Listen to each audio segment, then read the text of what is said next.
1 out of every 5 people in the world are Chinese. About 20% of the world's population lives in China. Number 1 in population, number 2 in GDP, number 3 in landmass, number 1 in exports, number 2 in military expenditure, number 2 in tourism, number 1 largest army, number 1 in industry. Did you know that more American flags are made in China than are made in America? China owns 3 of the 5 largest companies in the world and 4 of the 5 largest banks. China is a force to be reckoned with, and being one of the world's oldest civilizations, it's a force that has withstood the test of time. China has absolutely dominated the headlines recently. If you've seen our video on the Hong Kong protests, you definitely know why. Now, just to be clear, none of these opinions are that of myself or of the Asian theory. What we're going to discuss is the facts. Now, here's what we know. The Grandmasters 2019 tournament, Premier League of Blizzard for Hearthstone, was held from August 23rd to October 14th for the Asia Pacific server. Hong Kong citizen Yingwei Cheng, also known as Blitzchung, was competing in this tournament. The tournament went smoothly without a hitch, eventually being won by Taiwanese player Tom60229, a former Hearthstone world champion. The controversy occurred as the tournament was coming to a close.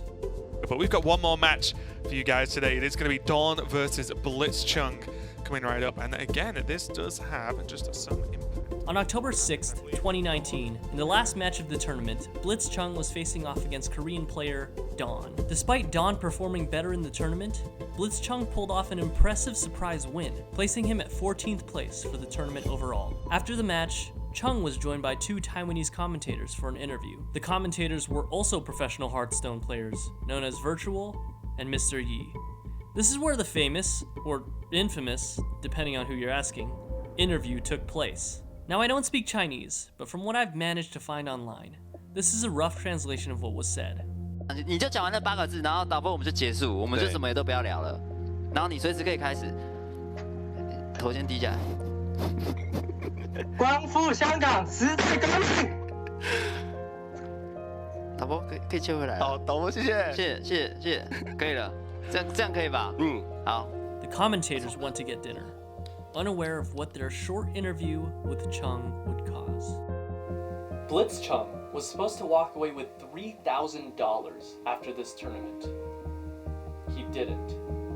2 days later, on October 8th, 2019, on the official Hearthstone website, Blizzard said the following. Upon further review, we have found the action has violated the 2019 Hearthstone Grandmasters Official Competition Rules Section 6.10 and is individual behavior which does not represent Blizzard or Hearthstone esports. Engaging in any act that, in Blizzard's sole discretion, brings you into public disrepute, offends a portion or group of the public, or otherwise damages Blizzard's image will result in removal from Grandmasters and reduction of the player's prize total to $0. Effective immediately, Blitzchung is removed from Grandmasters and will receive no prizing for Grandmasters Season 2. Additionally, Blitzchung is ineligible to participate in Hearthstone esports for 12 months. We will also immediately cease working with both casters. While we stand by one's right to express individual thought and opinions, players and other participants that elect to participate in our esport competitions must abide by the official competition rules. The internet's reaction was nothing short of explosive. Memes, boycotts, news media outlets catching wind of the story, public opinion of Blizzard dropping practically overnight. People were protesting both with their wallets and in person. Others plan to protest Blizzcon, the annual Blizzard convention that will take place on November 1st in Anaheim, California. It was nothing short of a nightmare for Blizzard. 太平洋区有个塔楼，里面我们有熟悉的选手。 After hearing the news, Mr. Yi cried on a live stream, saying that all my hard work was in vain. I'm banned from Overwatch as well. My casting opportunities gone. Virtual was also banned, stating that around 50% of his income comes from casting the Grandmasters and other Asian Hearthstone tournaments. Even after his suspension and being stripped of his prize money and Grandmaster status, Blitzchung stood by his statement, saying, quote, I spent 4 years on Hearthstone, so I only lost 4 years of my life. But if Hong Kong loses, it will be forever.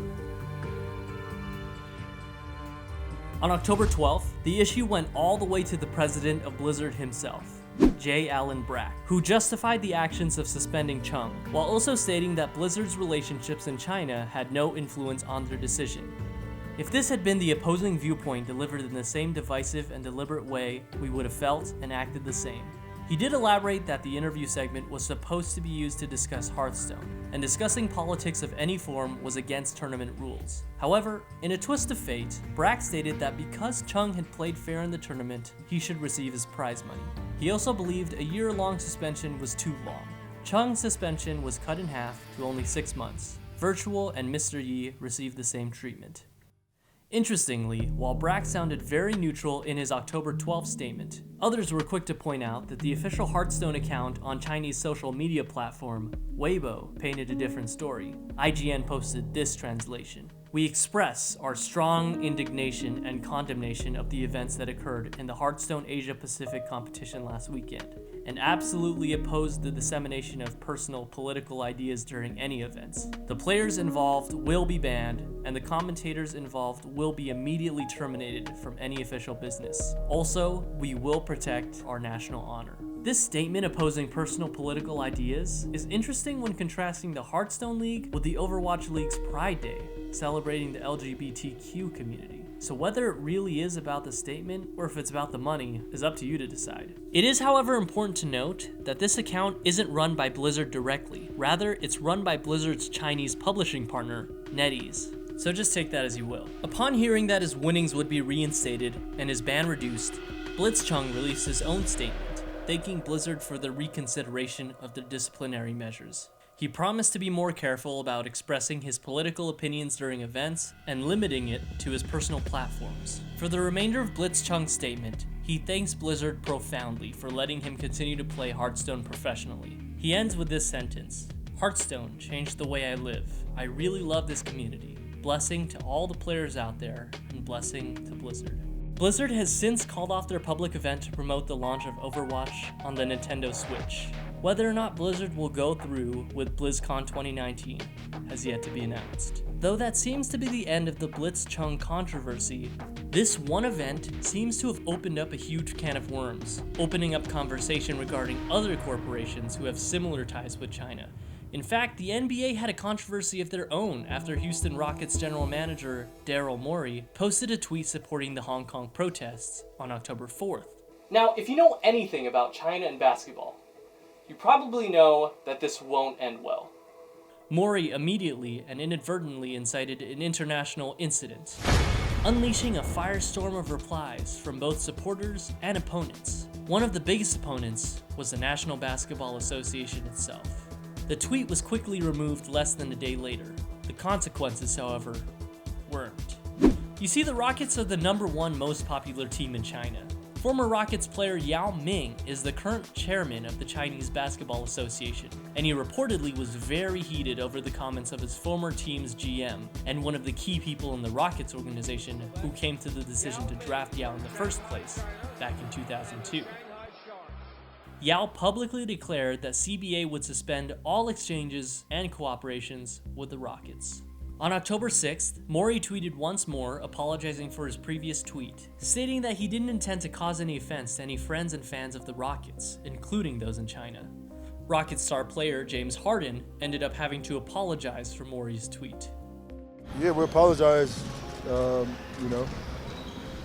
love China. We love playing there. I know for both of us individually, we go there once or twice a year. They show us the most important love, so we appreciate them as a fan base, and we love everything they're about, and we appreciate their support that they give us individually and as an organization. So, Kyrie Irving felt sympathy for Hong Kong. Is that as individuals, it's our job to stand up for what we believe in. When I think about Hong Kong and China, like, the people are in an uproar, and for us as Americans to comment on it, or us as African Americans or American Indians to comment on that, you're connected nonetheless. I can understand why protesters come to the game. America was built on protesting. In an interview with Time magazine, NBA Commissioner Adam Silver stated that he was asked by the Chinese government to fire Morey. Silver responded by saying, "We said there's no chance that's happening. There's no chance we'll even discipline him." So, needless to say, China was not satisfied with this response and promised, quote, retribution sooner or later. Russell Westbrook wore this shirt.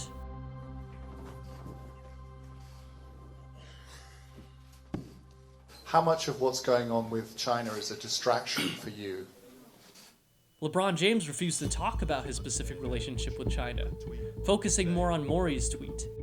We all talk about this freedom of speech. Yes, we all do have freedom of speech, but at times there are ramifications for the negative that can happen. I don't want to get into a feud with Daryl, but I believe he wasn't educated on the situation at hand, and he spoke. The internet took no time to point fingers at LeBron James and scream hypocrisy. On the ESPN's Stephen A. Smith show, Max Kellerman said the following. It's called selling out. When $1 billion of business you don't want disturbed, so now you're quiet. In this instance, it's called selling out. I understand it's a very high price, and I'm not saying how I would behave given the same circumstances if I had $1 billion in the line. But that's what it's called. It's very easy to take a stand when there's low to no cost, right? Then you can take a stand. Stephen A. Smith was quick to retort. At the end of the day, what this comes down to is, I do not believe that LeBron James is selling out. And if he is selling out, you're a sellout. I'm a sellout. And a whole bunch of people are. We work for ESPN. Oh my God, it's a crime for me to take the interest of ESPN into consideration. And of course, LeBron James not the only one. Many NBA players have a personal stake in the NBA's relationship with China. China makes up at least 10% of the NBA's revenue. USA Today puts the annual revenue that NBA receives through Chinese partnerships and endorsements at a conservative estimate of $500 million a year. Only this past July, Chinese company Tencent signed a 5-year, $1.5 billion deal to be the NBA's exclusive digital partner in China, easily being the NBA's largest partnership outside of the United States. Yes, that Tencent. The company behind WeChat, League of Legends, Call of Duty Online, PUBG Mobile, Clash of Clans, about 5% of Blizzard and Activision, 5% of Ubisoft, a whopping 40% of Epic Games, the developers of Fortnite, and 100% of Riot Games. Tencent is the largest video game company in the world. It works very closely with companies such as Sony, Warner Music Group, and YG Entertainment as their exclusive distribution partner in China.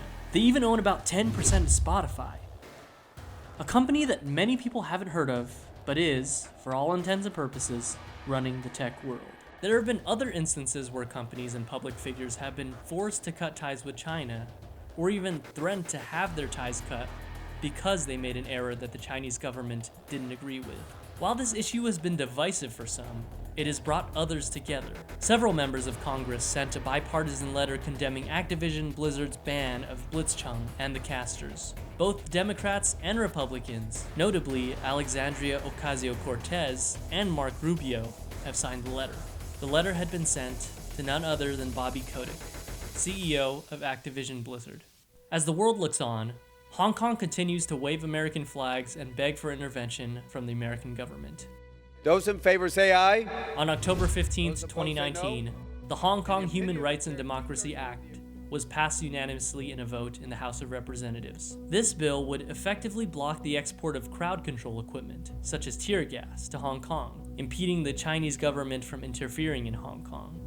It would also require the United States to assess Hong Kong human rights and democracy every year, as well as prevent the suppression of basic freedoms in Hong Kong, such as free speech and freedom of the press. On October 16th, an official statement was given by the Chinese government by Foreign Ministry spokesperson Gang Shuang, stating that China will defiantly take strong countermeasures in response to the wrong decisions by the United States. The Hong Kong government also criticized the bill, stating that the city would safeguard its own autonomy. While the protests rage on in Hong Kong, the bill passes only the first stage. It now needs to pass through the Senate, and then finally, the desk of the president himself before going into effect. Now, regardless of what side of this issue you're on, pro-Hong Kong or pro-China, we should ask ourselves the question of whether or not this sets a dangerous precedent. In this day and age, where taking a neutral stance is considered weak, should public figures and companies be forced to take a side in fear of financial repercussions or even being crucified by the public?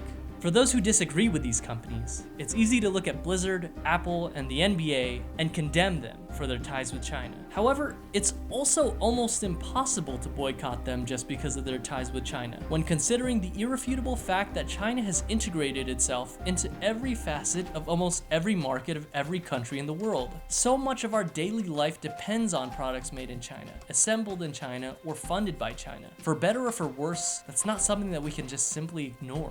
Relations with China is nothing new, but it could be said that this is the first major instance that China's censorship over American companies had been broadcasted for the world to see. Now, what do you guys think? Do you agree with Blizzard's decision to suspend Blitzchung? Should the NBA have taken punitive measures against Daryl Morey? Were LeBron James' accusations against Daryl Morey being uneducated valid? Is it even right to put companies in a difficult position like this, where they have to choose between business partners or their fan base? Let me know in the comments below. Hey guys, thanks for watching. If you enjoyed this video, hit the thumbs up and hit the subscribe button if you want to see more unique content like this. And remember, our world is worth fighting for.